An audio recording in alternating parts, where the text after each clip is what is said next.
Eh bien le bonjour les amis, on se retrouve dans cette nouvelle vidéo pour parler enfin de la méta de la semaine 6. Pourquoi? Parce que effectivement, semaine 7, on a les championnats de 7. Et oui, alors je ne sais pas pour vous, dites-le moi en commentaire si c'est le cas, mais moi j'ai un championnat de 7 du coup demain et j'en aurai un autre la semaine prochaine. Donc on va regarder un petit peu ce qui est ressorti encore une fois à travers ces 2 dernières semaines, à savoir que je vous avais fait une vidéo Meta Report il y a 2 semaines du coup, pour les 4 premiers weeks du règne de Jafar. Et honnêtement, je trouve que ça passe ultra vite. Enfin voilà, c'est au global du coup une méta quand même assez diverse et ça fait du bien. Il n'y a pas vraiment un deck qui est au-dessus de l'autre comme on l'a connu sur les 7 précédents. Donc vraiment pour clore les 2 premières années de rotation, et bien effectivement c'est pas dégueu. Franchement c'est bien équilibré. On va regarder ça tout de suite. On va déjà s'occuper de ce truc-là, c'est-à-dire de vous présenter du coup les derniers tournois qu'il y a eu, les plus importants, ceux qui ont eu le max de people. Alors, sur cette semaine 6, enfin semaine 5 et 6, j'ai enregistré 20 tournois. Malheureusement, il y en avait quelques-uns que j'ai pas pu enregistrer parce qu'il manquait un deck dans le top 8. Donc du coup, je ne renseigne pas le temps qu'il n'y a pas un top 8 complet. Je sais plus si c'était le cas de Belgium TCG, je crois, que j'ai pas pu enregistrer malheureusement. On a eu chez les Américains 2 gros tournois qui quand même à 450 joueurs et 350 joueurs. Ça fait quand même un paquet de people. Voilà, merci le PPG Events because we have a lot of decks to include in the calcul. Oui, dans la feuille de calcul, into the feuille de calcul. Of course. Donc, on a eu ces gros tournois-là, les 400, 300 et 300 là, joueurs. Vraiment pas mal. Le Belgium TCG où il y avait quand même 121 joueurs. Pas déconnant non plus. Et après, c'est dérisoire, c'est vraiment nul. Absolument pas. On a des plus petits tournois, mais qui quand même donnent de précieuses informations sur cette méta. On passe à la slide suivante, la slide qui nous intéresse pas mal. Ça, c'est la méta au global, le metagame depuis le début du règne de Jafar, donc le 30 mai. Depuis ce début-là, voilà, on a eu tout ça. En tout cas, de ce que j'ai comptabilisé dans des top 8 complets. Et ça donne vraiment une très bonne indication de ce enfin, comment la méta est représentée. On voit que quand même le violet est la couleur la plus jouée. On le voit en haut, hein, juste au-dessus de moi. Effectivement, c'est la première fois que je crois qu'une couleur dépasse le gris. C'est en tout cas les couleurs les plus jouées. Voilà, je vous laisse regarder dans le détail si vous voulez du coup ces archétypes-là et leurs macrotypes du coup. Et on passe à la slide suivante. Suivante, c'est du coup cette metagame uniquement sur les 2 dernières semaines, la semaine 5 et la semaine 6. Donc il y a eu 160 decks que j'ai enregistrés et on voit quand même une domination du Humber Steel comme d'habitude.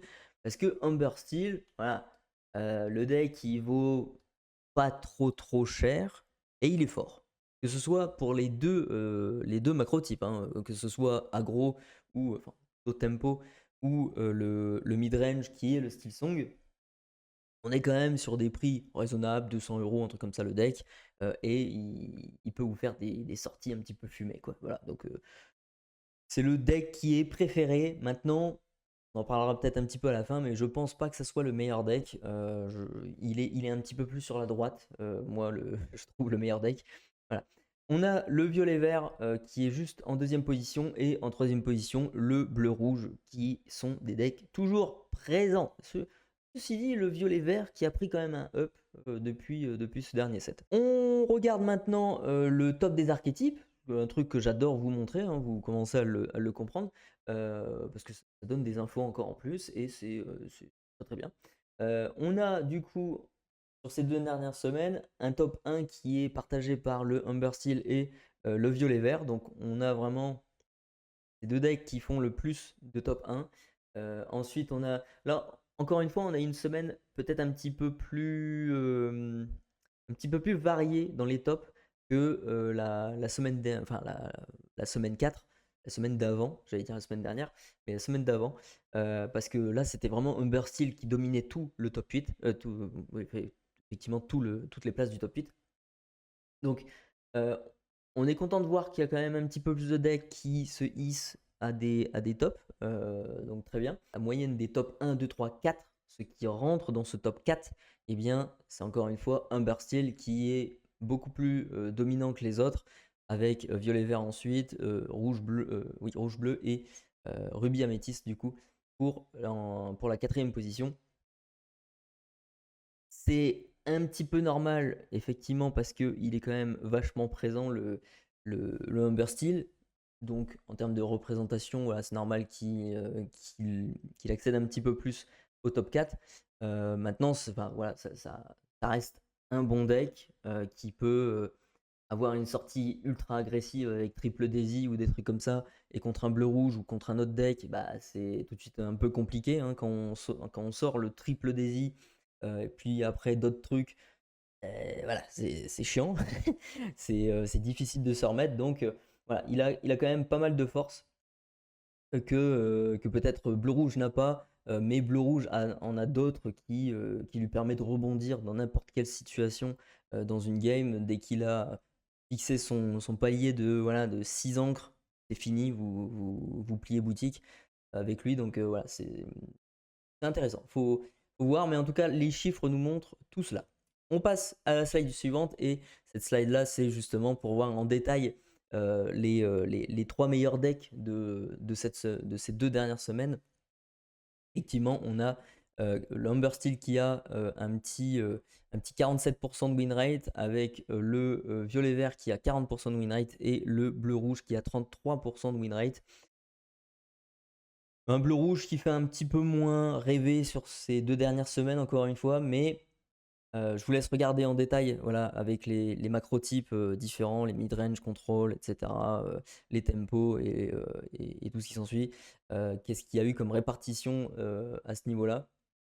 Quel est le deck qui marche le plus? Bah, par exemple, on voit Amber Steel, vous voyez, sur ces 2 dernières semaines, c'est plutôt Steel Song qui a perfait par rapport au deck tempo. Alors que sur la semaine 4, en tout cas les 3 dernières semaines de la semaine 4, effectivement, c'était le tempo qui était beaucoup plus devant par rapport au mid-range. Je vous laisse regarder ça un petit peu en détail si vous voulez, et on passe du coup à la méta tier list. On détermine par rapport à tous les tableaux que je vous ai montrés juste avant, et effectivement, on a le Humber Steel qui est en top 1 du tiers A, et suivi par le violet-vert, le bleu-rouge et le violet-rouge, pardon, euh, selon forcément les résultats qu'il y a eu sur ces 2 dernières semaines. Mais quand vous regardez bien, je vous mets les résultats de la semaine sur le côté droit, mais sur la gauche, vous avez quand même les résultats au global depuis le début de la méta, du coup. Donc ça vous aide quand même à avoir un certain chiffre pour le win rate au global. Et on voit quand même que voilà, Humber Steel reste à 59% de win rate par rapport aux autres, bleu-rouge qui a 32% de win rate, vous voyez. Voilà. Après, ça ne veut rien dire, ça c'est juste les résultats qui sont donnés au jour d'aujourd'hui, mais demain vous prenez un bleu-gris, voilà, vous êtes potentiellement vous avez l'opportunité de faire top 1 sur votre tournoi. Ça dépend comment vous le jouez, ça dépend qui vous rencontrez sur le tournoi, sur vos rounds. C'est du BO3, donc ça change aussi la donne. Voilà, c'est pas parce que le deck est tier D que effectivement c'est un deck très très mauvais et qu'il faut pas le jouer. Ça va dépendre de vous, ça va dépendre de votre chance aussi. Euh, Tous les decks sont assez intéressants sur cette méta du 7-8. Donc on est content. Voilà, on parle du bleu-vert, on les a vus à l'action sur les Worlds avec Bivens, Zach Bivens, le grand joueur américain.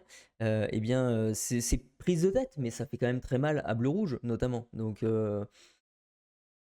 On peut parier en tout cas que la représentation dans vos championnats de set, ça va être quand même pas mal de Steel Song, enfin, pas mal de Humber Steel. Et donc, vaut mieux peut-être prendre un deck qui est contre lui, parce que il va y en avoir un paquet de gens qui vont prendre ces couleurs-là. Donc, pour augmenter vos chances de victoire, effectivement, essayez de prendre un deck qui bat Humber Steel en priorité. Et puis après, violet vert, discard, et bien, vous matchez avec ce que vous avez. Et bleu rouge, essayez de prendre un truc un petit peu limite aggro, quoi. Un petit peu. Ou alors, il y a moyen de faire du lore passif, quoi. Hein. Démerdez-vous, voilà, débrouillez-vous. On verra bien. Je vous laisse regarder ça en détail. Et puis, on passe à cette dernière slide, je crois, où je vous montre la decklist. Pour moi, vraiment, decklist d'un gars qui a fait top 1 aux États-Unis, hein, sur le PPG, l'un des gros tournois qu'on a vu.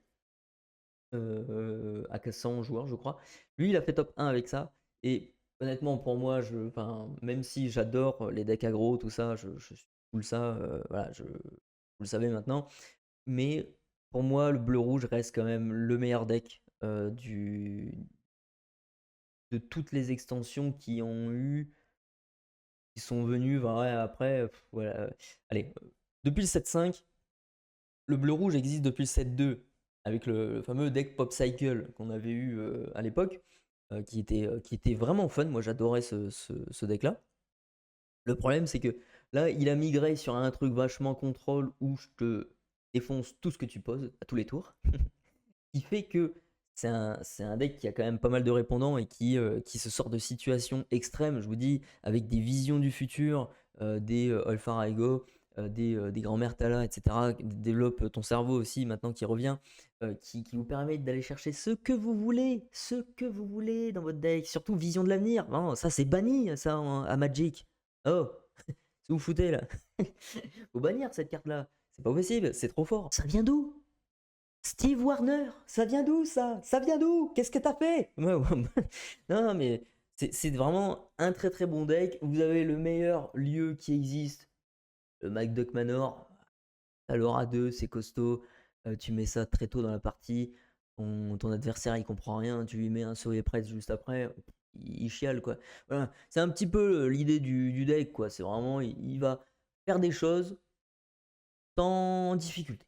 Voilà, parce qu'il rampe sur les premiers tours, il va chercher ce qu'il veut dans la boutique, et puis ensuite il va chercher ses gestions, il va essayer de se setup.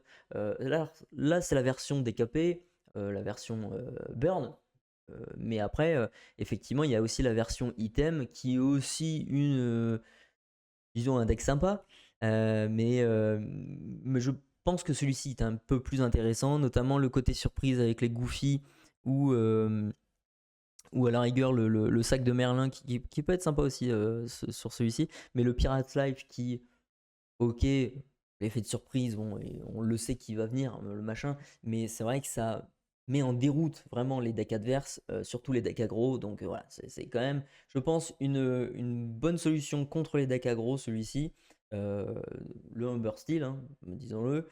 Après, vous avez un violet vert aussi qui recommence, la version un petit peu Art Tabax qui fait ses preuves aussi.